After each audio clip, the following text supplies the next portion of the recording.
you've just got entry to the webinar. So I'll just say a couple of things while we're waiting for everybody to kind of come through from the waiting room. First of all, it's great to see you and great to see so many interesting companies registered for our webinar today. Hi Lee, hi Nikhil, hi Carolina. So yeah, you may have noticed there is a chat feature on the right hand side of the screen. Please feel free to introduce yourself, perhaps tell us where you're listening from, maybe which company you're from. Also to point out, there is a Q&A tab next to the chat window, and as we go through the session today, if you have questions, put them down, write them down into the Q&A panel, because at the end of our talk today, we'll go through that and we'll have a look and see if we can answer some of your questions at the end. There's an up-voting option within the Q&A panel, so if you see questions that you also that somebody's written that you also would like to know, or a question you think is particularly good, up-vote it, and that will put it higher up in the list, and we'll hopefully get to it quicker. Okay, so without further ado, let's get started. We'll start with, welcome to our webinar on customer journey mapping, or bridging the gap between research and design. My name is, one second, let me just move the slides on. My name is Andrew. I am a consultant here at Bunnyfoot. I joined Bunnyfoot about 7 years ago. I joined my first UCD team though back in 2003, so I've been doing it for a little while. I work on both the research and design side of things within the UX field. You can see some of the companies that I've been working with at Bunnyfoot recently. And I also teach a couple of the training courses that we run at Bunnyfoot. So I teach the customer journey mapping, modeling and information architecture course, which is quite related to what we're talking about today. And I also teach the behavioral science designing for persuasion, emotion and trust course. James? Hi everyone, I'm James. I'm also a consultant at Bunnyfoot. I've been here for about 5 years now, and these are some of the companies and organizations that I've been working with. And yes, I also teach one of our courses. Mine is called Designing for Usability and Human Perception. So this is a kind of neuroscience inspired course. It looks at how our understanding of the brain can help us design better services. I'm getting distracted by the chat and all the people messaging from Italy and Germany and Spain and places. It's very exciting. So thanks very much for joining us today. Just before we start, or while we're starting, we thought we'd like to ask you a question just to get an idea of your current understanding of journey maps. So I'm going to send you a question. If you can let us know whether you've used customer journey maps before, that would be really interesting. Thank you.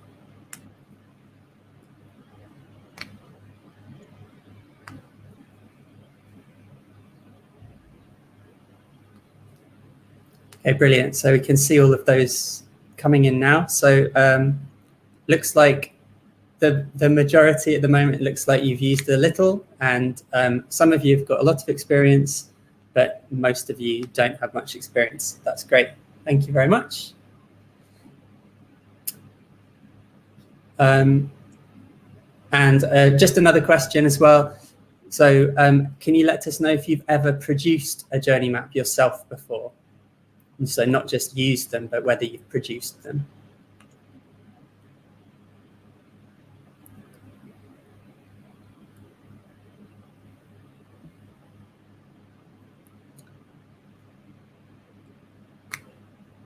Okay, that's great. It looks like it's about 50-50 at the moment.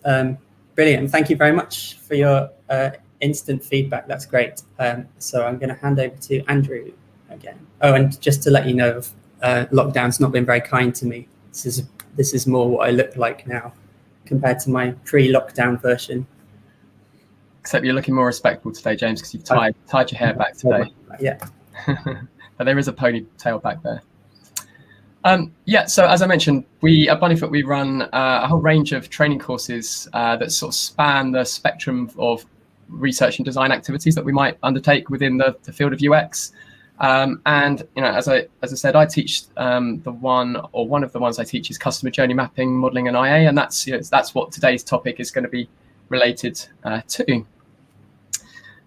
So, James, you were going to go through this bit, weren't you? Yeah. So this is what we're going to be covering today. So we'll start off looking at why we use maps and models and what their advantages are. We'll then look at what we need to get started. So how we go about getting the right research, and we'll have a look at workshops as well. And then we will have a go at building a journey map, or we'll look at the components necessary, and we've got a few examples to show you.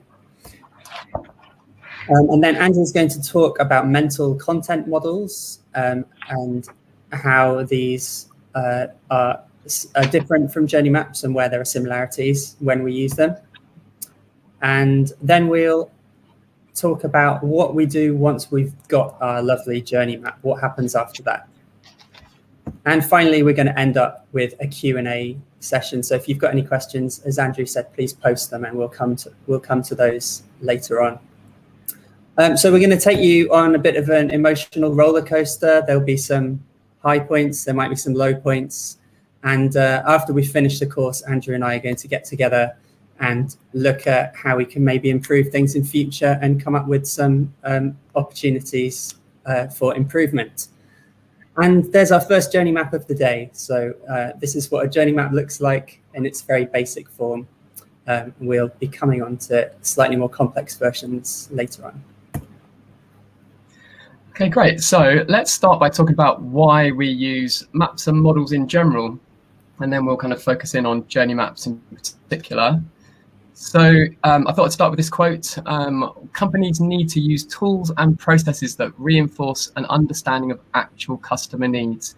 Sometimes it's too easy to lose sight of the needs and tasks and goals of the people that we're actually designing products and services and websites for. And that is, of course, why there is, one of these frameworks or processes is the user-centered design process itself.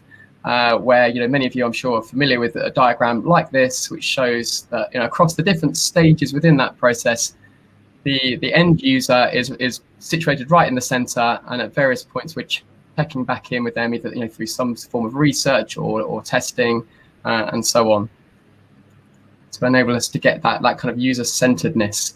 And that's because of a fundamental truth, and that is that you are not your audience, your user, your customer. You don't see things as they do. You don't know what they know. You don't want what they want, and you don't work how they work. You might have some understanding of them through your contact with them, but ultimately you are not your audience, and that's why it's so important to go out and do the research that will go on to inform the models, and then everything that we design on the back of that model and those models and maps. So I recently ran a workshop session with a group of Oxford Brookes students to help them on their kind of UX module. And I ran a modeling activity to help them go to sort of take hold of their research and work out what they could do with that next. And I asked the course leader what he thought of the modeling activity that we did, what he thought of it. And his answer was that it was my favorite part of the process. It was central to the ideation process. Helping the students identify the user's jobs, pains and gains, and transition this understanding into a design solution. It ensured a strong bond between the phases of research and design. And I thought he put it really nicely, which is why I wanted to use it here, because I think that's exactly what this modeling stage in the process should be doing. It really can act as a really effective bridge to taking you from the research phase that you've hopefully been engaging in, bridging you through to the design phase. So the mapping and the modeling is helping us to make sense of that research, helping us find kind of the actionable insights, which we can then ideate and build a design on the back of. Here's our user-centered design process again, and you can see that the modeling phase there, sort of following the research phase. And essentially, we're distilling the research data and insight into tools that help teams understand and empathize with users, and therefore helps them to generate and inform design ideas. So we use various maps and models, some of which you see arrayed here. Each of them have their unique benefits for different situations that you might find might be in with your project. However, across many of them, there is a common focus on understanding understanding the goals, the tasks, the pain points, the anxieties of a user group, a user type, or of a persona, if you're familiar with the term persona. And the reason that we're looking to draw these out is so that we can identify the opportunities for better servicing those goals and tasks, and for overcoming or improving some of the pain points or anxieties that people might be experiencing when they're using our services and products and websites. So, focusing in then for a moment on customer journey mapping. What is it? Well, essentially, it's a visualization of a user's or a user type or persona's experience with a product, service, or organization as they attempt to accomplish a goal. So they are time-based. They're chronological. They follow a user through a sequence of events, of actions. So they plot a user's actions. But they also plot the thoughts they might be having along the way, the questions they might be having, the feelings that they might be experiencing as they go through that experience, that journey. So in preparation for today, we thought we'd ask some of our colleagues, why they use customer journey maps and what they think are good about them. And so we started by speaking to Ali, one of our directors, and she was saying that in a journey map, we can understand people's ambitions and needs, their anxieties and frustrations at every step of the way. So it helps you spot the gaps and the opportunities for content and functionality. And she also thought they summarized the research in a concise way, allowing you to refer easily back to it throughout the rest of the project. Johnny, one of our senior interaction designers here, says, well, they're great for helping us and clients understand the process that their customers go through and to discover and define requirements. So Ian, one of our other senior consultants here, says, well, the journey map helps you think about the persona at certain points to help you think through the journey when you're wireframing and starting to kind of sketch up your designs. And finally, Stephen, who is a lead consultant here, has recently joined us, so recent that I don't actually have a profile picture for him. But he said he was talking about how journey mapping used to be used in his previous company. And he said a lot of our journeys worked across various channels and different process owners in the business. So that's where the journey map was invaluable, showing the process across these areas. Certain parts of the process might be good, but seen together, we might realize that it's not as good as it could be. So it's really helping, the various different teams that might be involved in an overall experience actually see the bigger picture, the whole picture, rather than just their part of it. And that's what he found valuable. So, in summary, why we use them? Well, they provide a customer-centric focus. So instead of just starting the conversation with features that we might like to put in, actually the focus is on the user's tasks and goals and expectations, and start using that as our starting point. It helps to build empathy. So by understanding how our users approach our product, we're better placed to think about how we might go on and further develop that product. There are a means of action. So a good customer journey map should identify the problem areas and the opportunities for innovation. And they're adaptable across projects. So we'll go on and see that journey maps have a common some common elements and a sort of common style, we could say. However, they're very flexible. So really, we can adapt them to include the information that's most pertinent to the particular project we're working on. And they help to facilitate collaboration. So it helps teams to understand the whole customer experience, as my colleague Stephen was talking about. And it helps to create shared goals and a common vision, because they're very visually engaging. That's another nice thing about them. And they can stand on their own, so they can be shared and passed around an organization, and and sort of create that common shared view. And Ali also pointed out that it's actually becoming an increasingly popular methodology in our opinion. So it's certainly on the increase in our project work, partly because we're suggesting them more because we find them useful in many situations, and also partly because our clients are becoming more aware of them. So we're getting more requests, and it's becoming a more established methodology. So, for example, 2 recent client briefs that we've received. The first one, it was, saying we want to use insights to redesign our journey, making significant improvements in the way customers make payments. Or another one, from a different client, we want to reduce pain throughout the mortgage process and ultimately get more customers through to completion of their mortgage journey. So you can see that in both briefs, they're talking about a customer journey, a process that they go through, and wanting to kind of improve that journey and get rid of any difficult points within that journey. So in those cases, journey mapping really does make sense as a modeling tool that we might make sense of the research through. So both of those were 2 examples from the financial kind of sector, but we've used journey maps to improve all sorts of customer journeys, including holiday booking processes, traveling through airports, visiting attractions, even buying footballs, visiting national libraries, becoming sort of home shopping party hosts, resolving credit card disputes, or making the experience of contacting your utilities helpline, making that better. So in all of these areas we've used journey maps to help the design process and the thinking process. So James, over to you in terms of a discussion on actually how we go about researching for journey maps. Yeah, sure. So we've decided we want to create our journey map. So what do we do next? Well, we need to gather some research. So how do we do that? There are a number of things we need to think about. So first of all, what do we want to use our journey map for? Are we trying to diagnose problems with our current service?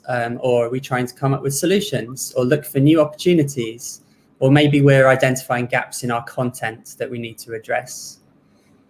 We need to think about who we're going to focus on. So you can't just say our customers, because that's usually going to be a bit too broad. So what type of customers or users are you going to focus on? And similarly, what experience are you going to focus on? Your entire website is probably going to be a bit too much. So it might be something like a booking process or a shopping funnel, or some a non-digital experience could be a kind of moving through a particular space or something like that. If you do want to have different multiple personas or experiences, you'll need to create multiple journey maps. And you need to think about the scope. So are you going to go for a full experience or just a section of that experience? And what is the structure going to be? So we'll come on to that in a minute. So where do we start with our journey maps? Right, we need some good research, and this can come from lots of places. One of the best places to start is looking at your existing research. So many organizations are sitting on piles of research, often that they've forgotten about, but a lot of it can still be really useful. So you don't need to go back and start all over again. Even if you don't have this, hopefully you at least think you know who your customers are. And those assumptions and your existing research can be a good place to start. We find this is really useful as a workshop activity, and you can then go back afterwards and do some additional research to validate the assumptions. So typically with our clients, we'd start with a stakeholder workshop. So some of you have not done journey maps before, so you might not know what these look like, but typically you're in a room surrounded by Post-its and walls plastered with research and all sorts of interesting things that will hopefully help you. We've been doing a lot of online workshops in the last 18 months, as you might expect, which looks like something like the bottom right-hand picture here. So we use a tool called Miro quite extensively, which we find is really helpful and surprisingly good at getting similar results.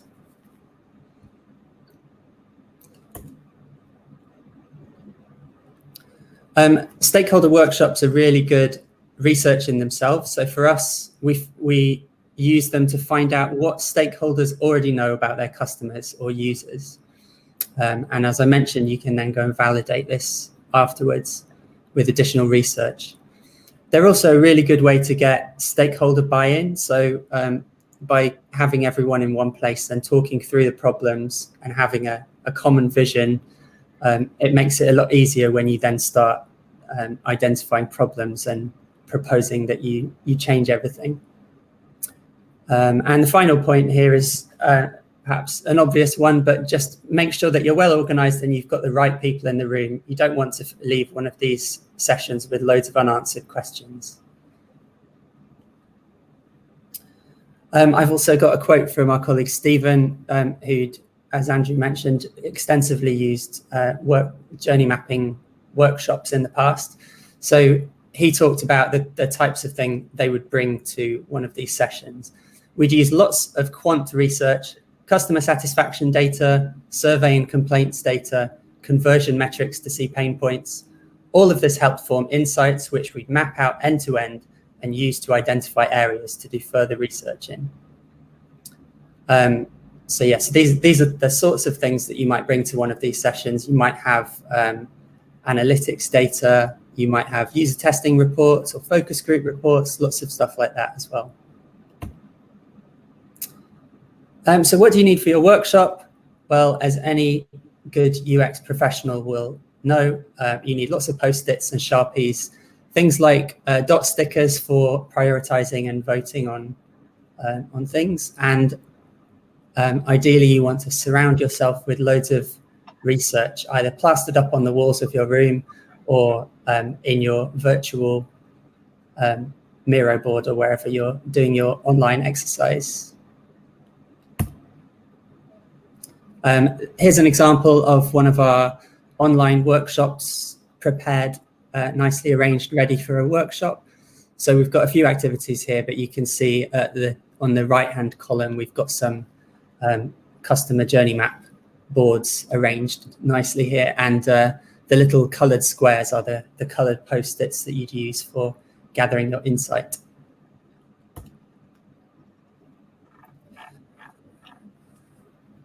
So you've identified some areas for further research, perhaps, as a result of your workshop. And during the research, you've identified who your users are in the workshop. So you might then want to go out and do some further research to validate this. And here are some things that you're going to be looking out for. You're designing all your research questions to help uncover the information you need to build your journey map. So these will be goals, there'll be actions and tasks, touch points. So these are the points where your customer or users coming into contact with your company. It could be a web page, or it could be meeting somebody in person or something like that. You'll be making a note of the devices, anxieties, frustrations, all of that kind of stuff. And some of our research methods are as follows. So there's observation, where you're observing your users in their natural environment. Ideally, you sort of blend into the background and keep quiet and are not making your presence massively felt. But you're noting down those things that we talked about. And there are little frameworks to help you remember the types of things to focus on. You might, when you're doing observation, want to ask questions to better understand what's happening. So these are often combined with interviews. I thought this was a good quote about what an interview is. They're thought of as a conversation with a purpose, used to uncover people's wants, needs, aspirations, reasoning, behaviors, and barriers. And when we do interviews, we typically would do semi-structured interviews. These are a mixture of open and closed questions, but those open questions are the who, what, when, where, why, and how kind of questions that will give you rich insight, which you'll then be using in your journey map. It's good to bear in mind, we want to keep a lookout for emotional experiences. So questions like, how did you feel when this happened? Was there anything particularly good or bad, frustrating, so on? Those types of questions and their answers will then map directly onto our journey maps.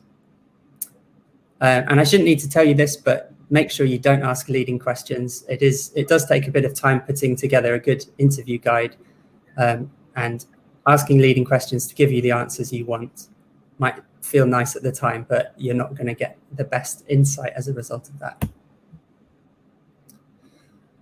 User testing is when you're observing participants trying to complete specific tasks, usually with an app or a website, and we ask them to think aloud, which helps us to understand what they are doing, thinking, and feeling. All that really important stuff for our journey maps. And just a note here on personas. So personas and journey maps have many common elements. They're very closely related. So both will usually have things like goals, motivations, pain points, and so on. Where they relate to each other is the journey map is bringing the persona to life by showing its journey through time.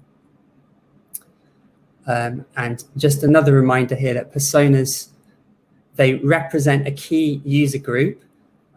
It's not one customer or one user, it's a representation that are distilled from research, and they should be based on good research and not on assumptions. And I've included this quote from Ali talking about personas and journey maps. Journey maps are the missing link between personas and the design solution, because you can pull the requirements, anxieties, challenges from the personas and see how they play out over the course of an experience. They help bring personas to life. Yeah, so if you've already got personas, then you're half the way there with your journey maps. Great, so we've got all of the research we need to get started. So how do we go about building our journey map? Well, first of all, there's no set format to it. There's lots of different graphical interpretations what a journey map looks like, so you don't need to get too hung up on the details. But they have many common elements, and the most important, Andrew's already mentioned these, but the most important is the timeline that usually runs across the top, against which you will then plot the actions and emotions and so on.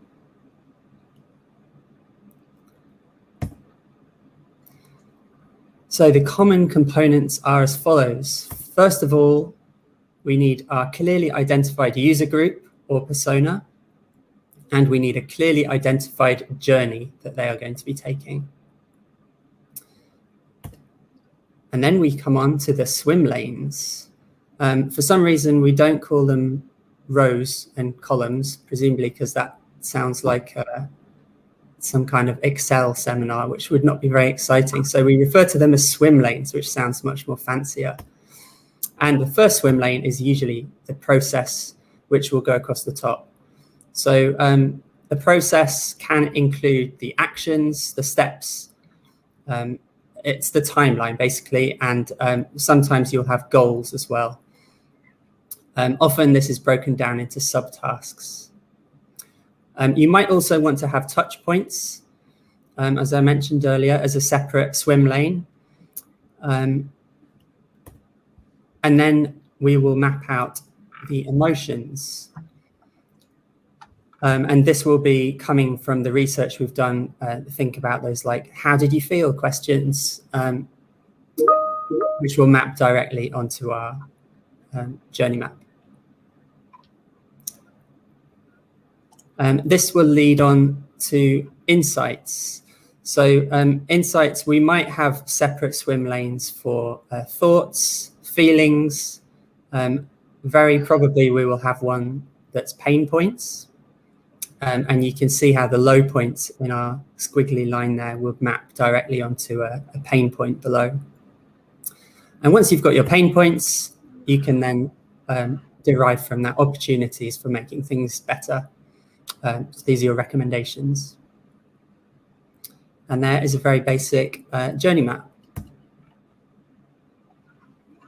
So here are some important considerations. You need to think about the layout.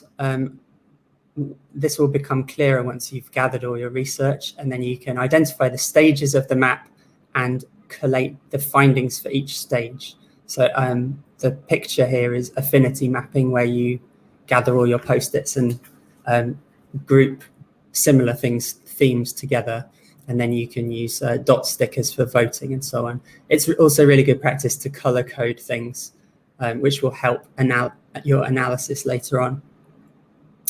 And then once you've got everything in one place, you can highlight the key moments causing pain or delight and use these to highlight opportunities. So here are a few examples of journey maps that we have created. So first of all, this is a relatively simple one. It looks like it's some kind of booking process followed by some sort of visit, I think, but there's stages across the top. We've then got an interactions swim lane, which looks like it includes web pages and but also things like talking to staff. And then we have a doing swim lane, and we've got thoughts, feelings, pain points, and opportunities on this. So quite a nice and simple one, really.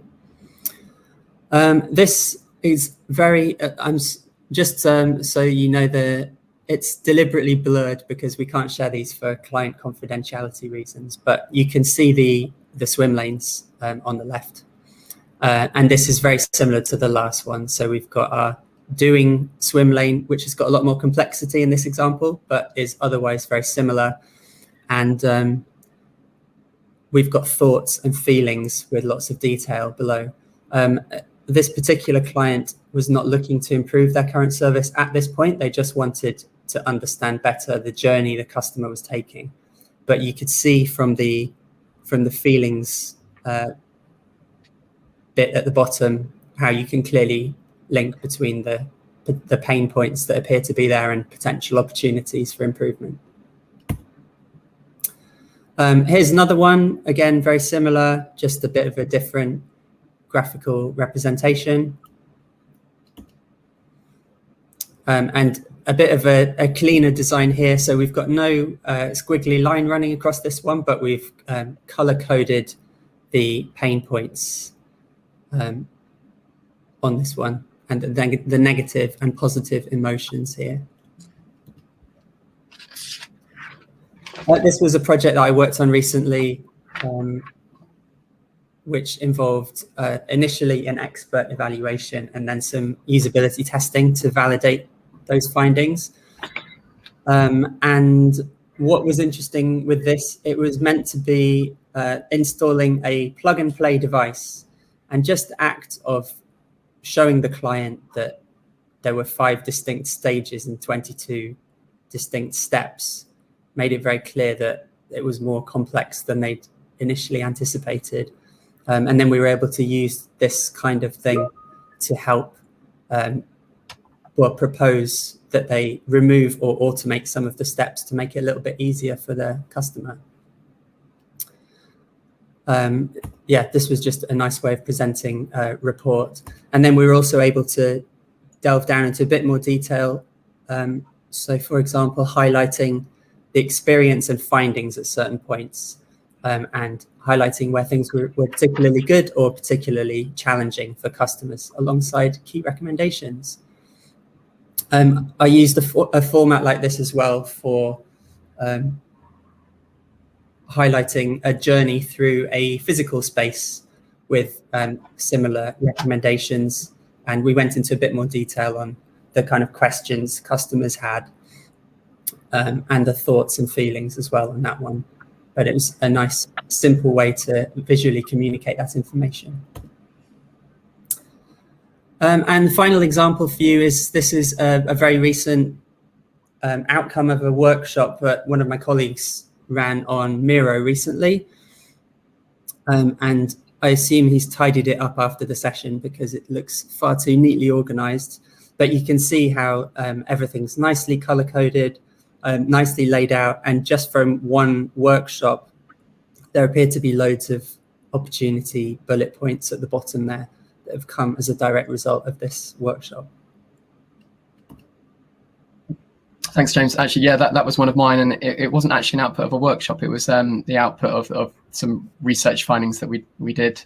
We kind of modeled it up from there. Okay, brilliant. Thanks, James. So I just wanted to mention mental content models, because although they go by a different name, and they have some differences, they can really, I think, be considered just another form of journey mapping, because you can use them to chart, a persona's or a user group's journey through a particular process. So let's have a look at what mental content models are. These are something that I've used quite a bit of, and I really find them very useful. So this shows you just a section of a mental content model. And you'll see that it's made up of essentially 2 lanes, rather than the kind of multiple lanes that James was just showing you in the journey mapping.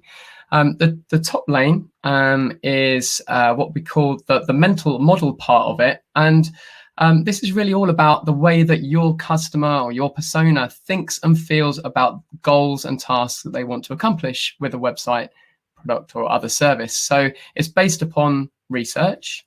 And then the second lane is referred to as the content model. And this is where content and functionality that can support the user needs that are detailed above can be sort of mapped onto those needs. So that content might be new or existing content, and it's a really good way of seeing what those kind of, let's say, information needs are that a user might have as they go through a certain process, and then mapping the content and functionality onto it, which would serve that well. So let's sort of have a look at a bit more detail into the mental content model. I've sort of mentioned the 2 kind of horizontal lanes, but you'll notice also there's some kind of vertical divisions here, and at the sort of top level of a mental content model is what's referred to as a mental space. So these are the different kind of categories or different moments or different sort of topic areas that can be described as distinct from one another. So, for example, in this example, we're looking at a holiday researching and booking process. The rest of the content model might kind of take the next stage of perhaps going on the holiday or coming back from the holiday. But we're just showing a couple of the mental spaces here. So we've, the first mental space, as I say, is researching the holiday. The second mental space, as it's referred to in mental content models, is booking the holiday. And then within that, you can see that within each space, there are various tasks. So for the researching holiday, one of the tasks might be all around locating a destination that you want to go to. Another one might be thinking about what time of the year you want to go away, what dates you might be looking for. And another task might be, another sort of distinct task might be while comparing price versus quality. So those are your sort of key tasks within a mental space. And then those can be broken down further into subtasks, which you see here. And each task is placed within a block, and the blocks are kind of grouped into towers. So you get a sense just from looking at it as to how involved a particular task or stage in that process might be. You kind of get a sense of that visually. And then, as we were saying, or as I was saying, below you've got the content, which can be mapped onto the chart, onto the tasks above, which hopefully go some way at least to fulfilling that information need or task need. One of the other things to notice that makes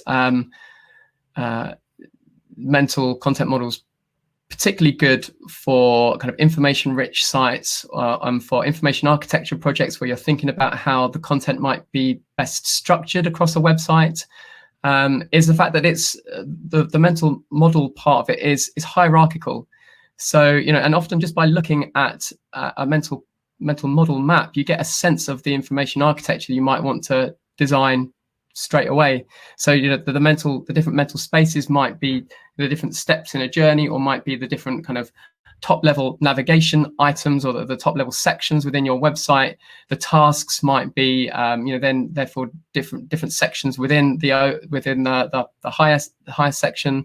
The subtasks might be different kind of content areas within a particular subtask or subcategory page, and so on. And so they're really useful right from the beginning of thinking about the overall structure, right down to thinking about the kind of even the copywriting when you're looking to address the concerns and the information needs that people are likely to have at that particular part of their process.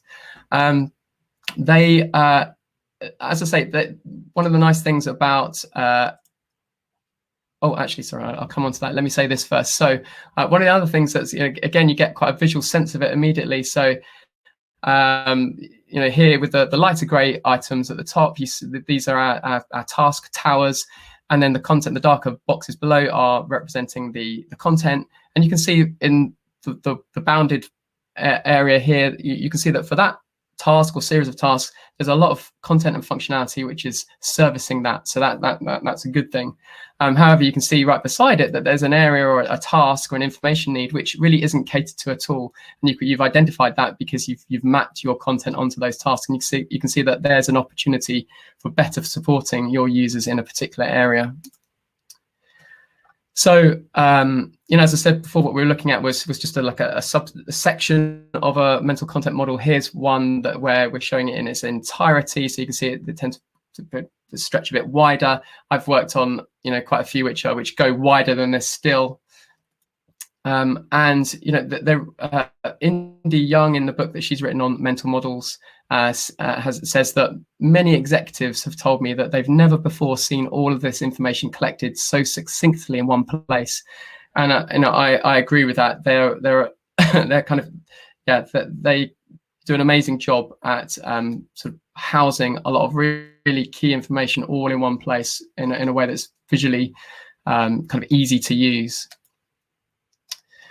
So with mental models, as I say, they can be used and often are used to sort of chart out the needs across a user journey, but they don't have to be. So I've certainly used mental models where it might be looking at the structure of an overall site, all the tasks and things and information needs that people might come to that website for, but there's not necessarily a sequential order across those. So you might be coming to the site to find, I don't know, a research paper, or you might be coming to that site to find an event that you want to attend. So there isn't necessarily a sequence between those two things, but a mental content model will allow you to kind of contain all of the research that you've done across that relates across the whole site, kind of in one model, in one mental content model. However, they are also really effective when there is that sequential process going on. And here's an example of mental model which we've used for a kind of a ticket booking journey, right from kind of identifying what you might want to see through to booking tickets. And here's the example of the subsequent mental models. So I want to see something at this venue. What might be the key information needs listed below that, and through to what's on. Is it right for me? What are the venue facilities like? What other things might be happening?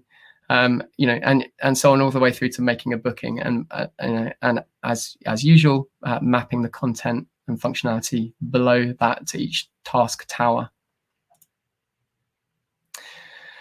So that was just a little bit about mental content models and how useful they can be. In terms of using journey maps, so once we've got our user journey, a customer journey map, or our mental content model, what happens next?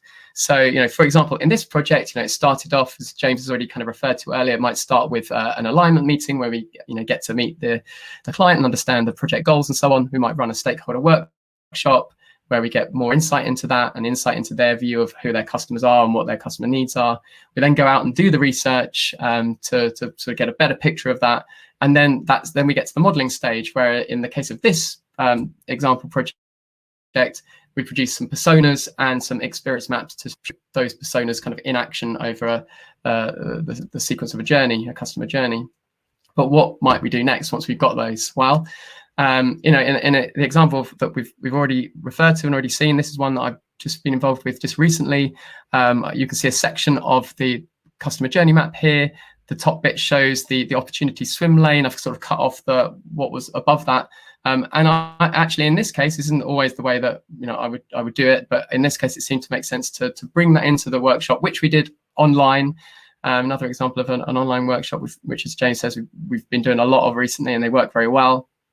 And then all the green post-it notes underneath represent all the content ideation, the brainstorming around content and functionality that we might want to bring in to service those opportunities and innovations. This was for a new website, so it was all kind of new ideas.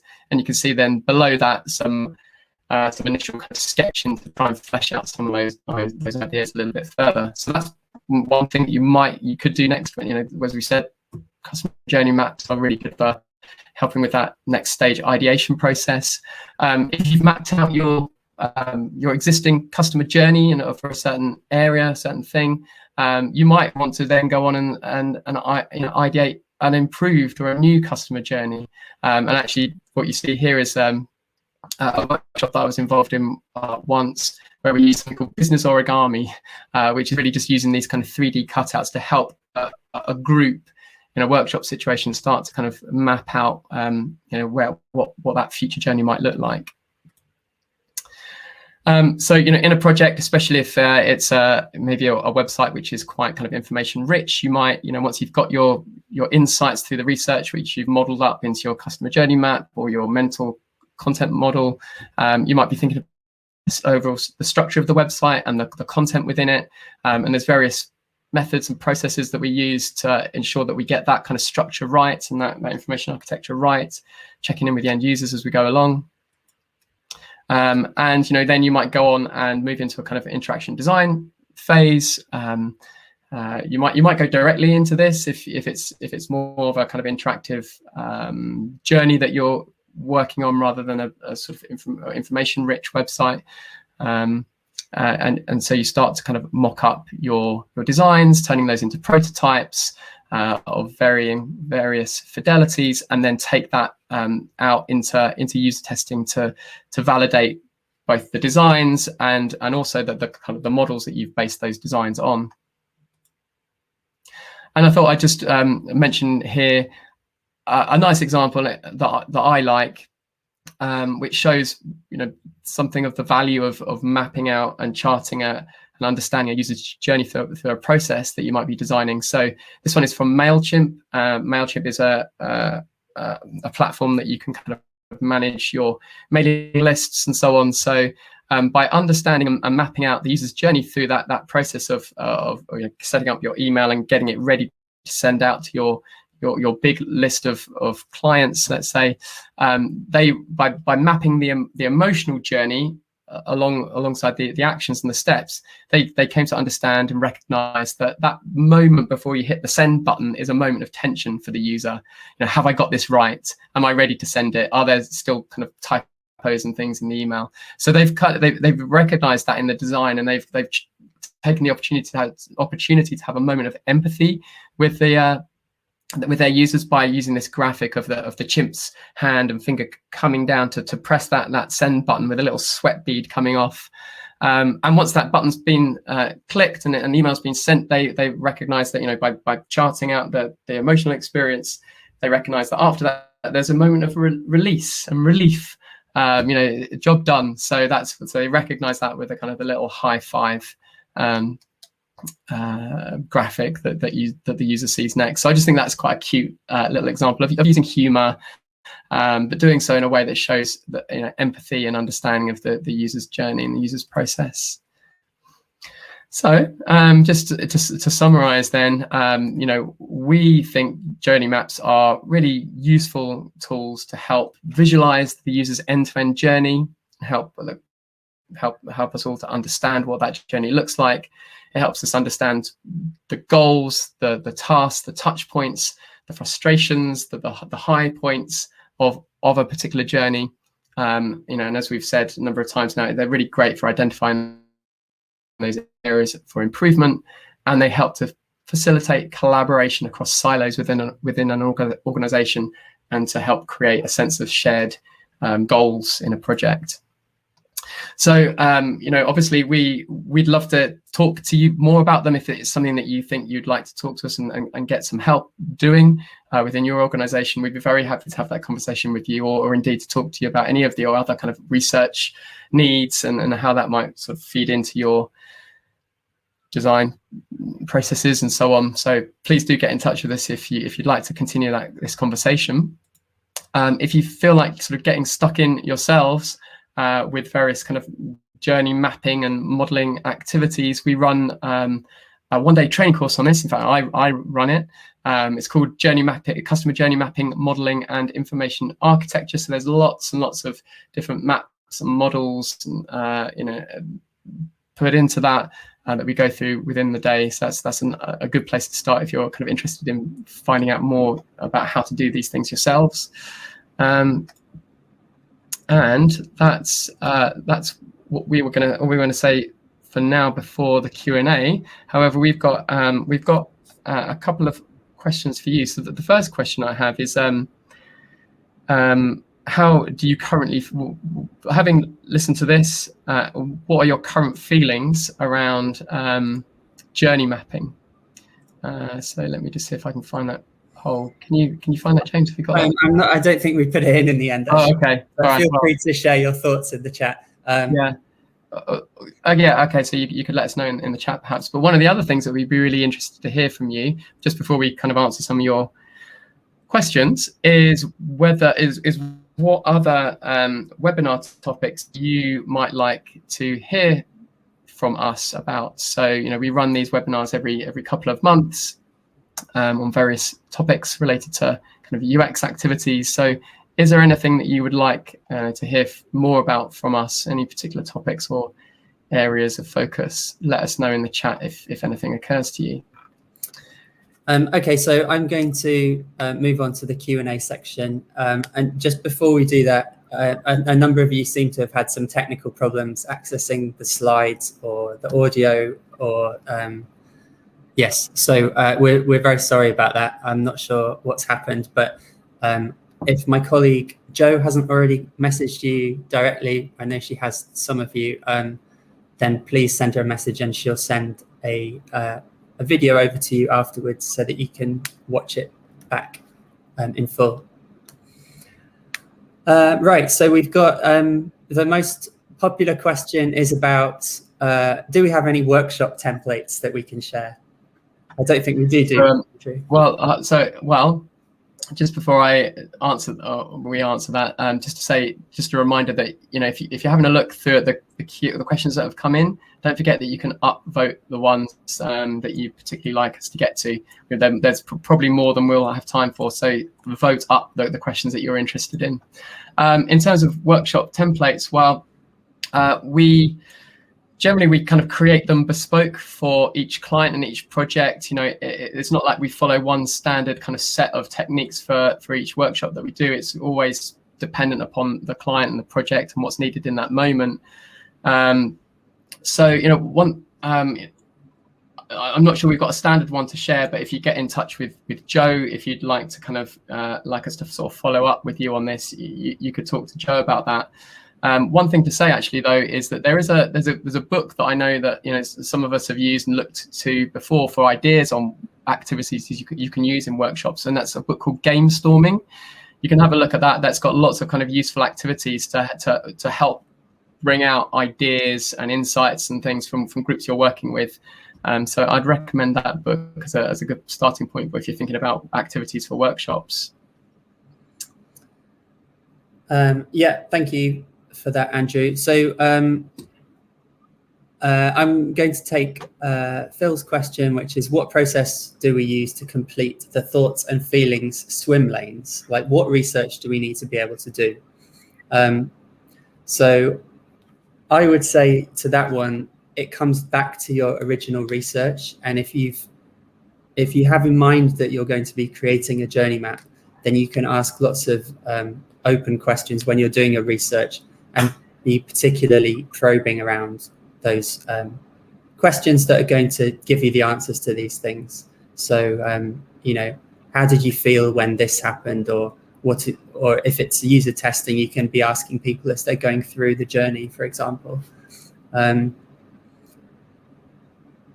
Yeah, I'm not sure if there's much more to say to that one. I think it just comes out, doesn't it? If you start asking people about the steps that they've been through, the process that they've been through, just by listening to them, you'll, the various thoughts and questions they've had along the way will start to come out, and you can kind of prompt them to tell you more about that. Sort of frustrations that start to become clear.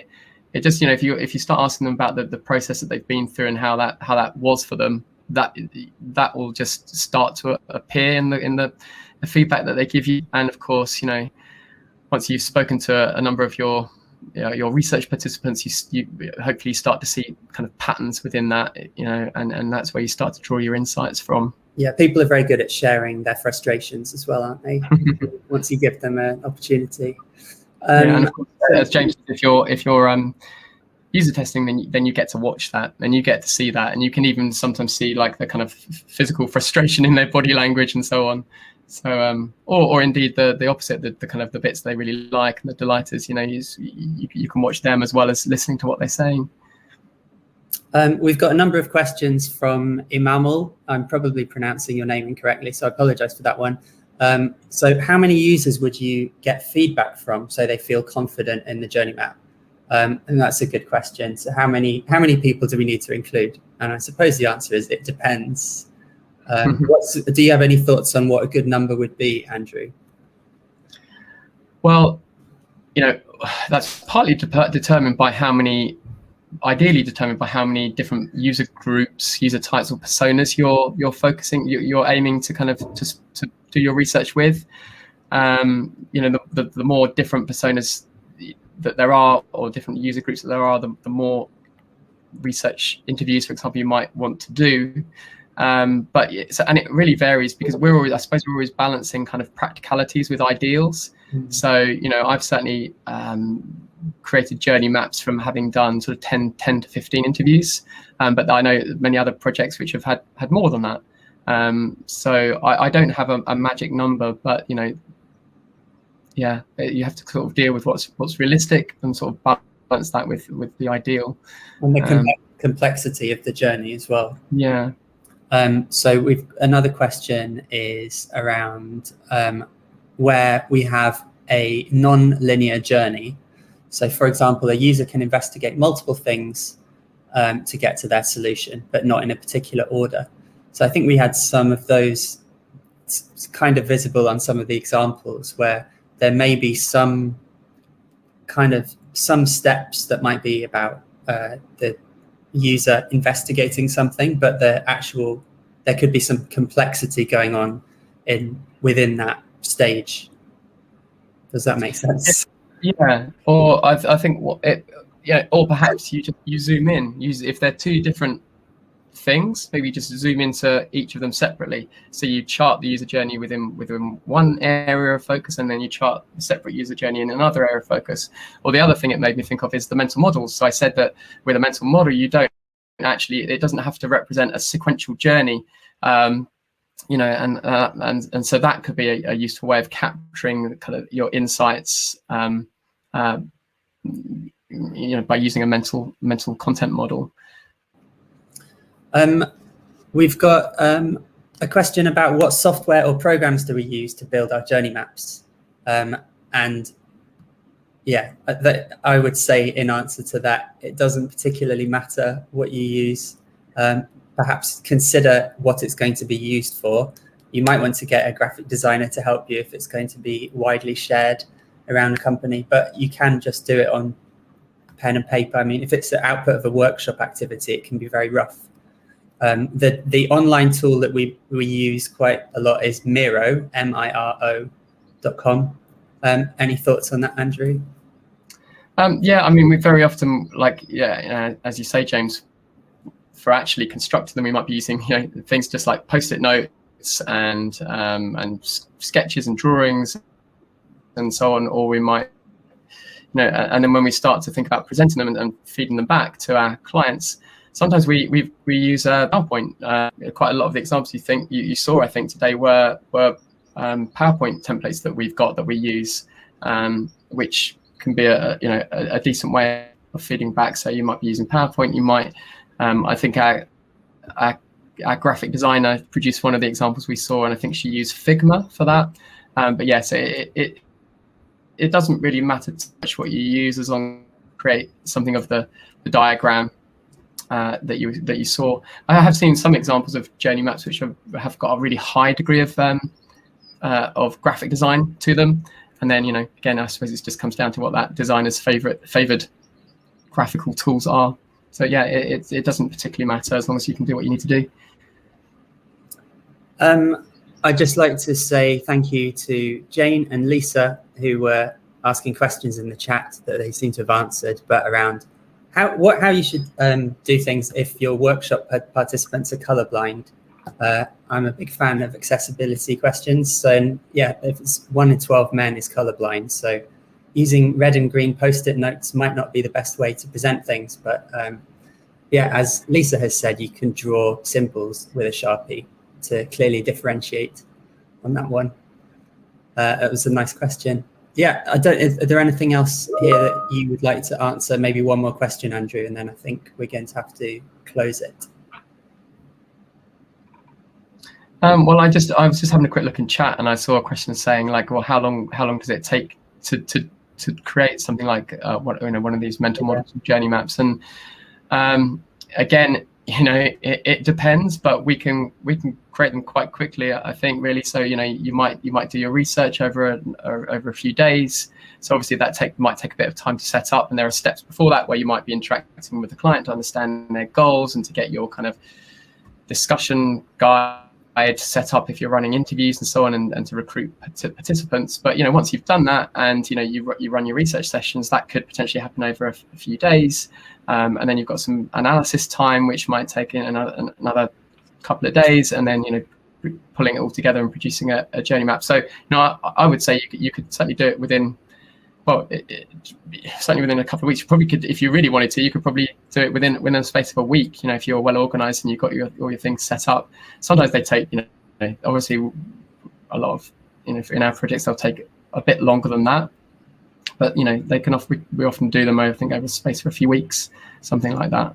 But perhaps as a requirements gathering activity where you're just building a rough journey map, this could take a couple of hours, perhaps. Yeah, absolutely. Yeah, if you're kind of doing it in a workshop, yeah, you can do it. You can start pulling things together in a couple of hours. And earlier James was talking about the sort of data that you can bring into that workshop to help you with.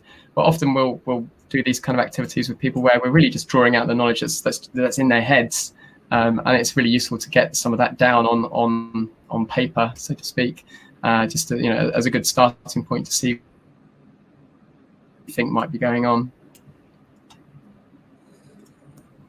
Okay, so we should probably stop there, even though there are more questions to answer because it is now 2:30. So thank you very much for joining us today. It's really nice to have you all here with us. Thank you for your questions and your attention thus far. And as I say, if you've got any other anything you want to follow up with us about, get in touch with Joe, or contact us at Bunnyfoot, and perhaps we can take it from there.